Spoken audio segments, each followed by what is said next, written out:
নির্বাচনের আগেই জুলাই সনদকে বৈধতা দিতে হবে। আমরা কি বল, বাংলাদেশে ধাউ ধাউ করে চলছে এই শান্তির প্রতীক হাত পাখা। যারা পিআর অ্যাপ্লাই করেছে তারা এই পিআর থেকে কি কোনো দেশ ফিরে আসছে? আসে তো নাই। তাহলে তারা দেশের ভিতরে পিআর ব্যাপারে বলছে, এবং যেখানে নাই এখন কিন্তু বিভিন্ন সংগ্রাম আন্দোলন চলছে পিআর নির্বাচন বাস্তবায়নের জন্য। আব্দুল ওয়াল সহ আমাদের ইন্ডিয়ান ভাই সহ অনেক বক্তারা দিয়েছেন, আমি নতুন ভাবে আর বাড়াতে চাই না। তবে আমরা কি চেয়েছি, এই জুলাই সনদ নির্বাচিত সরকার আইনে বৈধতা দেবে না, নির্বাচনের আগেই জুলাই সনদকে বৈধতা দিতে হবে। আমরা কি বলেছি, জুলাই সনদের মধ্যে এই যে পিলখানায় যে হত্যা হলো, এই হত্যাটা পিলখানা সেই জুলাই সনদের ভিতরে আসতে হবে। আমরা কি বলেছি, শাপলা চত্বরে যে মানুষগুলো নির্মমভাবে হত্যা করেছে তাদের লিস্ট এবং তাদের সেই ইতিহাস জুলাই সনদের ভিতরে আসতে হবে। আচ্ছা, জুলাই সনদের ব্যাপারে যদি এখানে আইনি ভিত্তি বা স্বীকৃতি তৈরি না হয়, যারা জুলাই অভ্যুত্থানে আমরা রাস্তায় ছিলাম, বর্তমান সংবিধান অনুযায়ী যদি বিচার হয়, সেখানে কিন্তু এক পর্যায়ে ফাঁসি পর্যন্ত ওই আইনে লেখা আছে। তাহলে সেখানে আপনারা যেহেতু জুলাই সনদের ভিত্তি আপনারা চান, তাইলে নির্বাচনের পরে কেন আগে থেকে সমস্যাটা কোথায়? এটা দিতে হবে, এটা আমাদের দাবি, অযৌক্তিক না, যৌক্তিক দাবি। এখন আমাদের বিরুদ্ধে আজকে দুঃখ সহকারে বলতে হয়, এমপি সাহেব বিএনপি সে আজকে বক্তব্য রেখেছেন অত্যন্ত আপত্তিকর।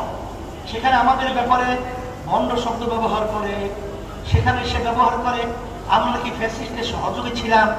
আমি বলবো এই প্রশ্ন আপনার জাতির কাছে বা কাউকে না শুনিয়ে আপনি আপনার দলের সেক্রেটারি জেনারেল মহাসচিব মির্জা ফখরুল সাহেবের কাছে জিজ্ঞাসা করেন, আপনি বরকতুল্লাহ ভুলু সাহেবের কাছে জিজ্ঞাসা করে রাখেন, আপনি মেজর হাবিব সাহেবকে জিজ্ঞাসা করে রাখেন যে ফ্যাসিস্টের বিরুদ্ধে ইসলামী আন্দোলনের ভূমিকা কি ছিল, অবস্থান কি ছিল।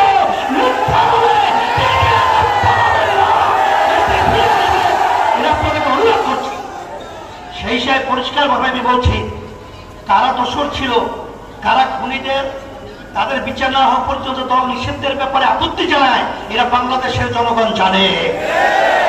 জুলাই চেতনা কি, এটা আপনার ভার্সিটি চাবি, সেখানে নির্বাচনের মধ্যে আপনাদেরকে কলঙ্ক ইতিহাস রচনা করেছে।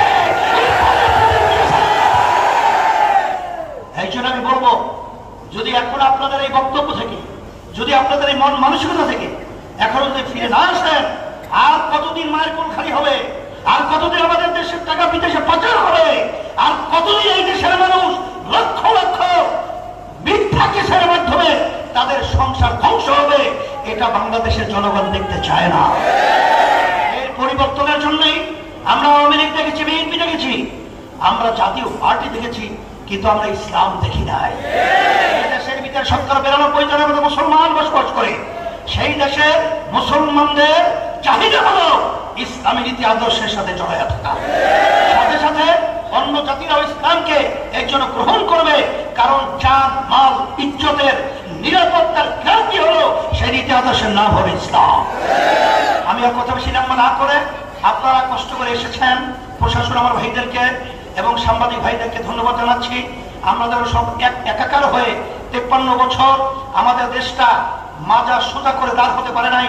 আমরা যেন আর বিদেশেদের দালাল না হই, বিদেশেদের আর আমরা দাবেদারি না হই, আমরা যেন আর এই চাঁদাবাজ, খুনি এবং জালে মিথ্যুকতে সহযোগী না হই।